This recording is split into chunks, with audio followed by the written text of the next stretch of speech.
Hey, welcome to Compass. Our mission is navigating people to God. If you haven't met me yet, my name is Rob Maupin. I serve as one of the executive pastors at Compass. I often have snuck in the back to watch and to look and pray for you guys, but I've never been able to preach here before. First off, for all of you volunteers who walk in and set up and all of the band, thank you guys for all that you guys do.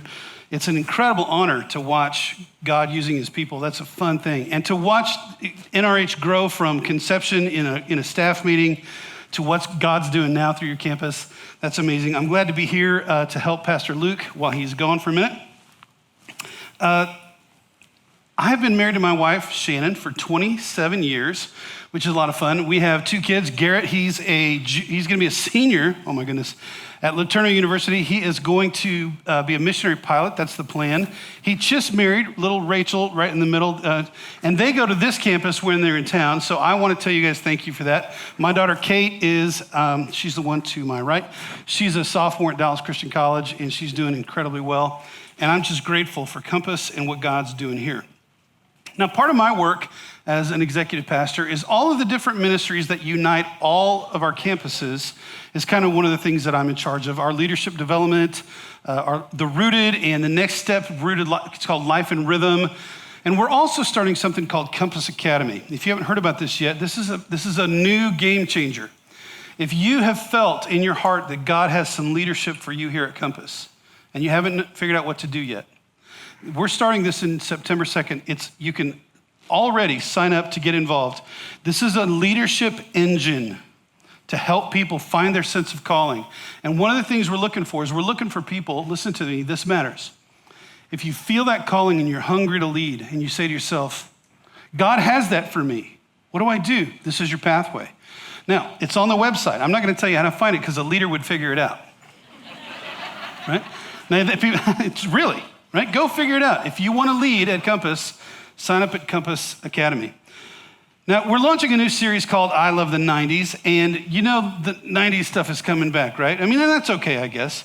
And it's in a crowd like this, I know there's a couple people here that haven't been born yet. Some people were like, the 90s, but you know, that was old hat. Some people say, man, the 90s, I was in my prime. Now, that's problematic. Because I talked to some of the young staff, right? And I'm not old, but I'm not young. And they're like, yeah, man, middle school in the 90s was great. And I'm like, what?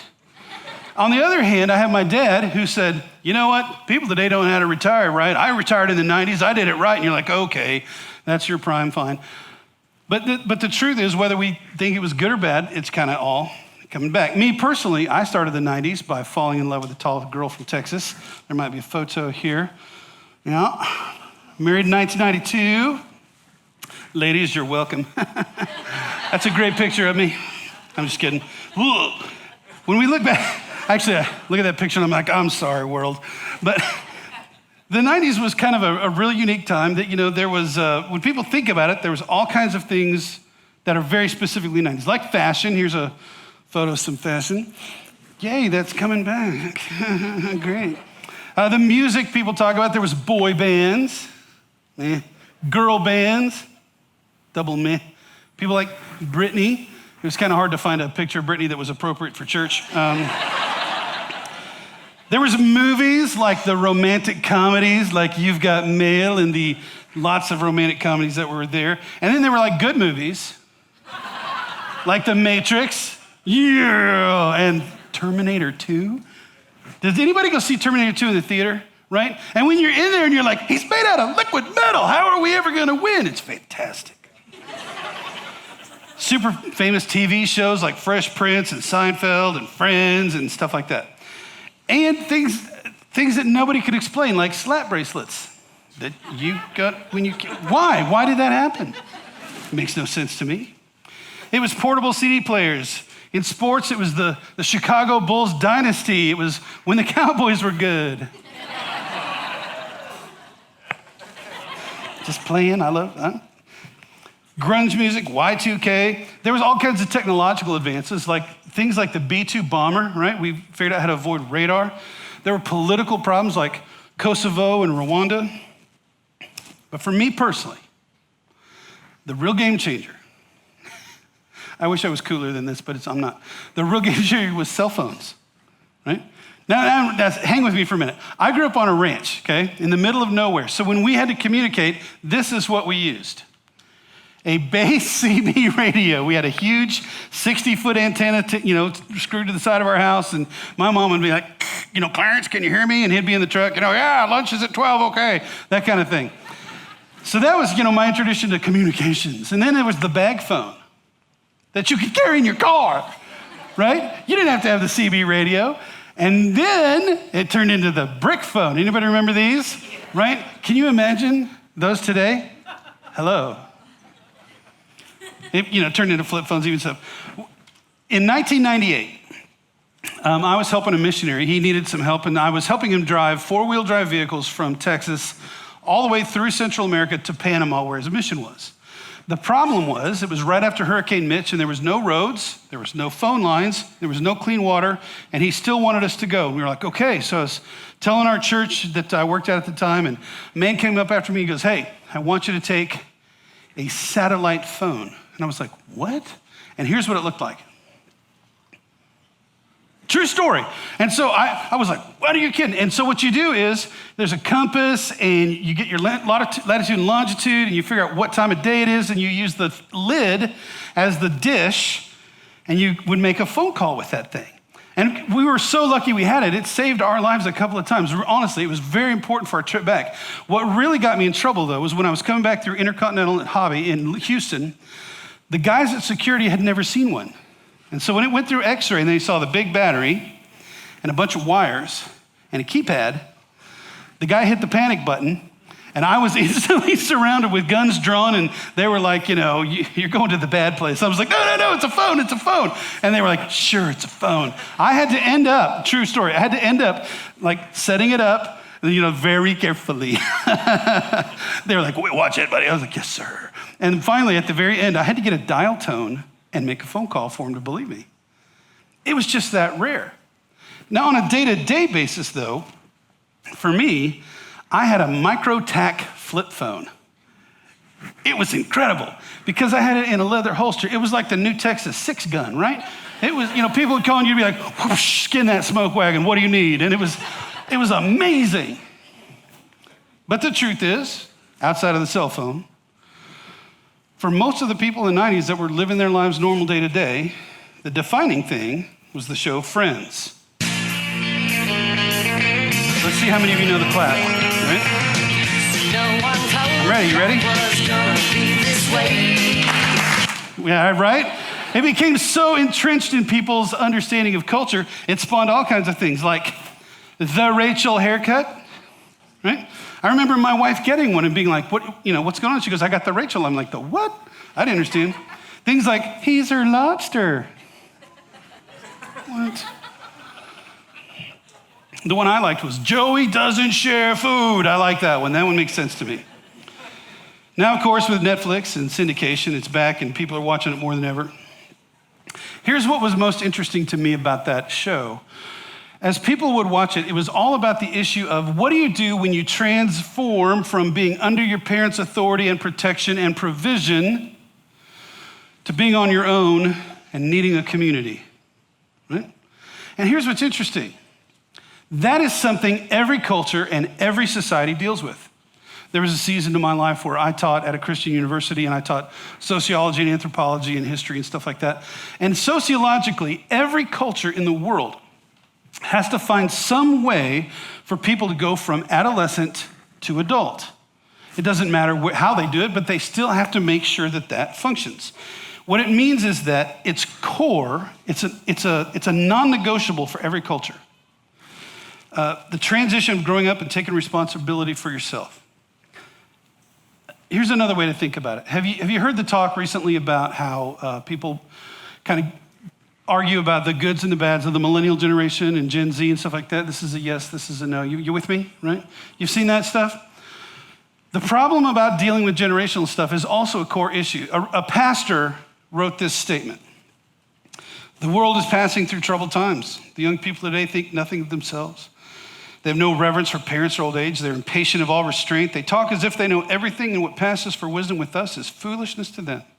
As for the girls, they were forward, immodest, and unladylike in speech, behavior, and dress. That was from Pastor Peter the Hermit in 1274 AD. Here's another one. Look at the date on this one. The children now love luxury. They have bad manners, contempt for authority, disrespect for elders, and blah, blah, blah. He goes on for a while how frustrated he is about young people. They eat badly at the table and tyrannize their teachers. 450 years before Jesus, this is going on. Here's one that's even older. Look at this one. 700 BC. I see no hope for the future of our nation. Wow. Mr. Pessimist. Right? Frivolous youth, reckless words, no respect, disrespect. Here's one that's a little more recent. This is from 1922, a terrific Christian writer named Chesterton. I believe what really happens in history is this: the old man is always wrong, and the young people are always wrong about what's wrong with him. Practical form it takes is this: while the old man may stand by some stupid custom, the young man always attacks it with some theory that turns out to be equally stupid. So I was a youth pastor for a long time. I feel that. So here's what this really means. Ready? It means that some things just simply never change. They're just part of existence. They're just part of who we are, right? They're essential. Now at Compass, we have tried to identify the things that for us will never change, no matter what, who or when. We've identified what are essential. Now, you know that Compass loves change, right? A few years ago, who would have ever thought it's a good idea to go, hey, we don't have any land in NRH. We don't have anybody really that we know. Let's just plant a church there anyway. Let's do that, right? We're up for that. We've tried it in Roanoke and North Fort Worth. We got big plans. We're hoping to be in Duncanville soon. There are places literally in other countries that watch us online that are asking about how to be a part of Compass. God's doing crazy things, and we're like, whoa, okay, we'll try that. We'll try anything short of sin to try to get people to know God. But here's what we won't change: our core values. This is the stuff that will stand the test of time. In this series, Back to the 90s, right? I love the 90s. What we're trying to do is say, here are the things. It doesn't matter what the culture's doing. It doesn't matter what we're doing in the church work. These are our non-negotiables. And the first one, our true north, is navigate. You hear us say this all the time. This is telling people about Jesus. No matter what we do, this is the direction we're heading. Now, I've had people actually come and talk to me about this, and they're like, look, that whole word evangelism can really hurt people's feelings, and the culture's changing. And look, I understand there's got to be smart ways to do it. But you need to know that there is no way we're going to stop trying to navigate people to God. First off, this is what Jesus says. For the Son of Man came to seek and save the lost. That's why Jesus himself said, that's why I showed up here, to find people who are lost. The Apostle John wrote this: God did not send his Son into the world to condemn the world, but to save the world through him. The Apostle Peter said it like this: the Lord is not slow in keeping his promise, as some understand slowness. Instead, he is patient with you, not wanting anyone to perish, but everyone to come to repentance. What this means in practical terms could be said like this: God found us first, and now we're expected to help find others because he wants everyone to have a chance to love him. Or you could put it even more simply: found people find people. I love that saying. It's so easy, so simple. Found people find people. In John chapter 1, there's this really great story. It's at the very beginning of Jesus' ministry. He's walking out by his cousin John the Baptist, and he's talking to him, and this is right after he was baptized. Some of John's disciples noticed Jesus when John pointed him out and began to follow him. And like you would with anybody walking behind you uninvited, Jesus turned around and goes, hey, what do you want? They said, we want to follow you. He said, okay. They spent some time together. After this, something powerful happened. Listen to this. Andrew, Simon Peter's brother, was one of the men who heard what John said and then followed Jesus. Andrew went to find his brother Simon and told him, we have found the Messiah, which means Christ. Then Andrew brought Simon to meet Jesus. Looking intently at Simon, Jesus said, your name is Simon, son of John, but you will be called Cephas, which means Peter. That guy, Peter, became the one who preached the very first sermon after Pentecost. 3,000 people became Christians that day. It's incredible. Listen, you and I are the product. After 2,000 years of Peter being faithful to preach and start this whole thing we call church, and it was because Andrew felt found and went and found somebody else to bring to Jesus. Next day, something happens. It's really cool about a guy named Philip. Look at what this says. The next day, Jesus decided to go to Galilee. He found Philip and said to him, "Come, follow me." Philip was from Bethsaida, Andrew and Peter's hometown. Philip went to look for Nathanael and told him, "We have found the very person Moses and the prophets wrote about. His name is Jesus, the son of Joseph from Nazareth." So Jesus calls this guy Philip. Philip figures out what's going on and he's like, "Oh my gosh." He didn't quite say it quite like that, but he's like, "Oh my goodness, look at who's here." And he finds his friend Nathanael. Now here's what's really interesting to me personally. This isn't an uncommon story. In the New Testament, this seems to happen over and over again.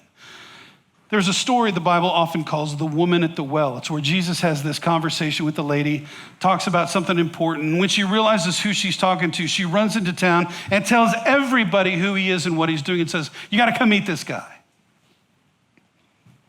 It's just a normal reaction to do this. Jesus wants us to do more of it. At one point in the book of Matthew, Jesus is going from village to village to village, and he's healing sick people, and he's taking care of their sin, and he's teaching them about the kingdom. And it says Jesus felt compassion when he looked at all these people because they were distressed and discouraged, like sheep without a shepherd. And so he turns to his disciples, and this is what he says. "The harvest is plentiful, but the workers are few. Therefore, ask the Lord of the harvest to send out more workers into the harvest."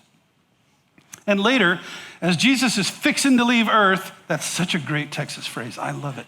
As he's fixing to leave earth to go to heaven, right, till he comes again, this is what he says to his disciples. "I have been given all authority in heaven and on earth. Therefore, y'all," that's in the Greek, "y'all go and make disciples of all nations, baptizing them in the name of the Father and the Son and the Holy Spirit. Teach these new disciples to obey all the commands I've given you, and be sure of this, I am with you always, even to the end of the age." That means for all of us, everybody here, part of the church, if you are part of the church, that's our first job. It's our first core value. It's our true north, navigating people to God. Now look, we get it. Some people, it feels like it's overly aggressive and self-righteous to just kind of evangelize, right? And there are people who do it badly. And when we see that happen and they do it badly, it makes us all cringe and go, "Please stop it," right? And some of us, I get this too, some of us are so introverted, it's really hard to talk to people about things that make people uncomfortable, politics, religion, that kind of thing. Look, and some of you are just so shy. I get that. I consider myself a very high-functioning introvert. And all of those things combine where sometimes people just won't talk. We don't want the aggressive route. We don't want the defensive route. But listen, if navigating people to God is our first, most important value, we can't stop. And because we recognize, listen, Pastor Drew, the church leaders, we recognize that everybody kind of needs a how-to, because some of us are just natural outgoing and it's easy to tell them, we're like, "Why is it so hard to tell people about Jesus? Just open your mouth." Other people are like, "That would kill me." We get it. We need a how-to, step-by-step thing. And part of the reason we make it so clear is because if you're like me, there might be a Sunday morning where you say to yourself, "I am going to change. I'm going to do something different this week." And by Monday afternoon, I forgot what the preacher said. It's hard, I get that. And so we have broken this down into 3 things to do that will help you navigate people to God. It doesn't matter if you're gifted for it. It doesn't matter if you are just trying to do your best in life. Just get through the day. If you do these 3 things, you will be part of navigating people to God. They are wise and they are good. And they all start with the letter D. So number 1, demonstrate kindness. One of my very favorite quotes that is probably true, it's attributed to a guy named Francis in the Middle Ages, and he said this: "Always preach the gospel. And if you have to, use words."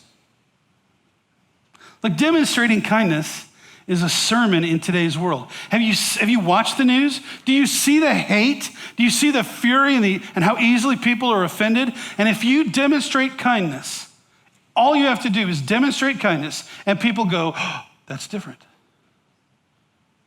Not very long ago, my wife and I were in a surgery waiting room, waiting for someone who was in surgery with some people. And as the doctors kept delaying and kept going later and later, we realized there were people in our little group of people that were getting hungry. And so my sweet wife says, hey, let's order pizza. And I was like, you know what, that's a great idea. So we ordered some pizza, and the guy delivers, and we're giving a piece to people in the waiting room, that kind of thing. And pretty soon, here come the doctors. They come out, and they did one of those things that you know when people are hungry. They walk past the pizza, and they stop for a minute, and they were like, mm. And my wife, in a beautiful moment of kindness, gave them my pizza. Because it was the best. It was meat lovers. And they were like, oh, meat lovers. And she said, would you like it? And I was like, what? And what they did was they actually stopped talking about surgery, and they just started talking about themselves. And they said, you know what, can we share this with the nurses in back? They haven't eaten either. Now, I almost gave them Shannon's pizza, but that didn't work out. Like, demonstrating kindness, stops people in their tracks, and they don't know what to do with that. It gets attention. It's a great sermon. Now, the second step is discover stories. People are very broken and difficult to understand, right? There's the old saying, you don't know anybody's story until you've walked a mile in their shoes. That's very, very true. There's something in psychology called fundamental attribution error, and it means that when we see someone's behavior, we have to attribute motive to that behavior. Most of the time, we do that poorly. So when you hear somebody's story, most of the time people go, oh, that makes a lot more sense. I recently injured my hand. It's hard to see it's getting much better. I cut myself with a machete. Now, this is what's interesting. If you understood my background, you would go, sure. Right? I grew up on a ranch. My dad, no, this is not a joke, at 5 years old, gave me a machete, said, hey, we got to feed the cows, go get me 100 stalks of corn. And we actually called it's the corn knife, right? We had another machete for something else called the beet knife. I've never hurt myself with a machete till I'm turning 50. And it's like, other friends go, Rob, why do you even have a machete? Right? Why doesn't your lawn guy do that? If my dad thought I had a lawn guy growing up on a ranch, you know what kind of trouble I'd be in? Look, when you start to understand people's background and their stories and their personality, you understand a lot more about what makes them tick. And it's way important to do this because people need to share. They need to feel heard and loved. And the last one, and this is really important, is discern next steps. Once you have somebody's attention because you demonstrated kindness, and once you've shown them that you actually care about them as a person, you discover their story, the next step can be complicated. Now, some of you see those little invite cards. That might be a great next step. It's a great thing to have handy. There might be times where you just say, hey, can I pray for you? Or you might think to yourself, you know what? Now's not the time to bring any of that stuff up. I need to invite them over for a meal or something like that. So here's our 3 Ds. Demonstrate kindness, discover stories, and discern next steps. And these are things literally anybody can do. In my life, this pattern has worked really, really well. In particular, there was someone that was a real test for me in this regard. For a season of time, my wife and my kids and my family, we all lived in Mexico City as missionaries for about 5 years. And in addition to our missionary work, we also attended this little local urban church. And it was full of really sweet people, and they were so sweet to take my little white family and my little 2 blonde kids into this church in the middle of Mexico City. It was adorable. I loved it. And one day, we were a mobile church, just like you guys were set up every week, that kind of thing. I was part of the setup crew. So one day I was doing, speakers and stuff, and this little lady about this tall, she comes in, she goes, Brother Rob, there's an angry white man at the door yelling at everybody. Make him go away. And I was like, okay. So I go out to the door, and it's a guy from Brazil, and he was much lighter than most of the Mexicans with us, and he was indeed yelling at everybody. And so I walk out the door, and I was a little concerned, and I didn't know what to do really, because, what am I going to do, punch this guy? But so I walk out the store, and he recoils when he sees me. He goes, oh, I see, you're going to attack me now. And I didn't know what to say to that. So I prayed for a moment in my head. I was like, Lord, what am I going to do? And so what came out of my mouth was, hey, you want some breakfast? And he just stopped talking, and he said, yes. And then I was like, okay. He goes, but you're not going to like me. He goes, I hate Americans, and I'm a communist. I was like, fair enough. And so we walked over to this place, kind of a diner place, not too far from where our church met. And we started to eat, and he said, you invited, you have to pay. I said, yeah, I figured that. And we start to eat, and here's what was interesting. He was a professional translator. That's what he did for a living. Translated from Portuguese into Spanish, from Spanish into English, all that stuff. And he was really good at translating cuss words. He thought it was an art form. And so we sat there, and he just began to tell me how intimidating he was, how smart he was, how educated he was, how great communism was. It was a while. And I just sat there and we ate, and he yelled at the waiter. He ordered a second meal to take home with him. And so we get done, we're walking back. And he said, I'm coming back next week to interrupt your church again. I said, great, you want breakfast again? He said, sure. He stormed off. This happened 4 weeks in a row. His name was Vladimir. What I found out as we began to talk, and mostly him yelling, me, listening a little bit, I'd proud a few questions, is that he had not sold a translation work in over a year. He was about 4 months behind on rent, and he and his wife were starving. And he was so angry at the church, he would come and berate these sweet people. But I would take him to, lunch or breakfast or something. He'd order double meals and take one home to his wife. And the women in the church were so sweet. They figured out what was going on because they, why was he so angry, Pastor Rob? And I'd tell him. And they began bringing little sacks of fruit and tortillas and, sweet bread for him. And after a few weeks, he kind of quit yelling. And I would drive up to set up, and he'd be waiting there for me for an early breakfast. One day, we were sitting down to eat, and we were having a pretty serious conversation. He would tell me how great communism was, and I would point out all of its historical failures. And we just argued, and finally I was praying, I was like, God, this has been going on for a while, like 8 months of this. I said, Vladimir, do you want me to pray for you? He didn't know what to say. He said, yeah. He said, pray that I publish something, anything. So we got back. I told the church all about it because they'd been praying for me and Vladimir. They didn't know what to do with him. He was so angry and so intense. He showed up the next week at church, not angry. He came and sat in the service, and he listened to the sermon, and he was kind to everybody afterwards. And I said, what's up, buddy? He was real quiet. He said, I sold a big project. He got to catch up on rent, buy a couple weeks worth of food, even get a few new clothes. He began to come and spend more time with us and not quite so angry. After we left Mexico, we kind of lost touch for a while. One time visiting in that part of town, I asked around about him, and here's what I found out. He ended up working for a Brazilian church that was planting churches in Mexico City, and he became part of their church, and he ended up translating Christian materials from Portuguese into Spanish. And I said, was he a believer? They said, we think so. He died in 2014, but I'm hoping I'll see Vladimir someday.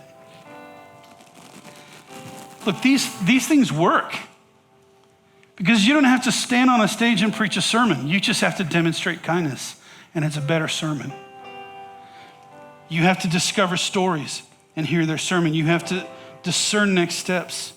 It's a better sermon. God can use any of you in those ways, and you will help us navigate people to God. This is the true north of Compass. It's why Compass, the N, is so important, and we want you to be a part of this. Between the time Shannon and I left being youth pastors to be missionaries, we had a little stint in graduate school. And we left warm, sunny Texas with all of its southern charm and y'alls and whatnot, and we moved to Chicago in January. My wife was pregnant. She didn't know it. She wasn't feeling well. We lost our insurance. We ended up going on welfare just to get through going through school. And I'll be honest, it was a low point for us, right? It was low. And we started visiting churches, honestly, asking for help. We weren't even the kind of people that were just sitting we were like, hey, we're here, somebody help us, please. And people would not let us into their circles. We ended up, honestly, spending about 6 or 8 months watching reruns of Friends because we felt like we knew them better than anybody else. Finally, this one church got us involved, came and found us, found out our situation, and became a part of our lives and really blessed us. Look, there are people all around you that don't know. Some people think of DFW like the Bible Belt. Did you know statistics have been repeatedly shown that over 4 million people in DFW have no contact with any church of any kind? 4 million.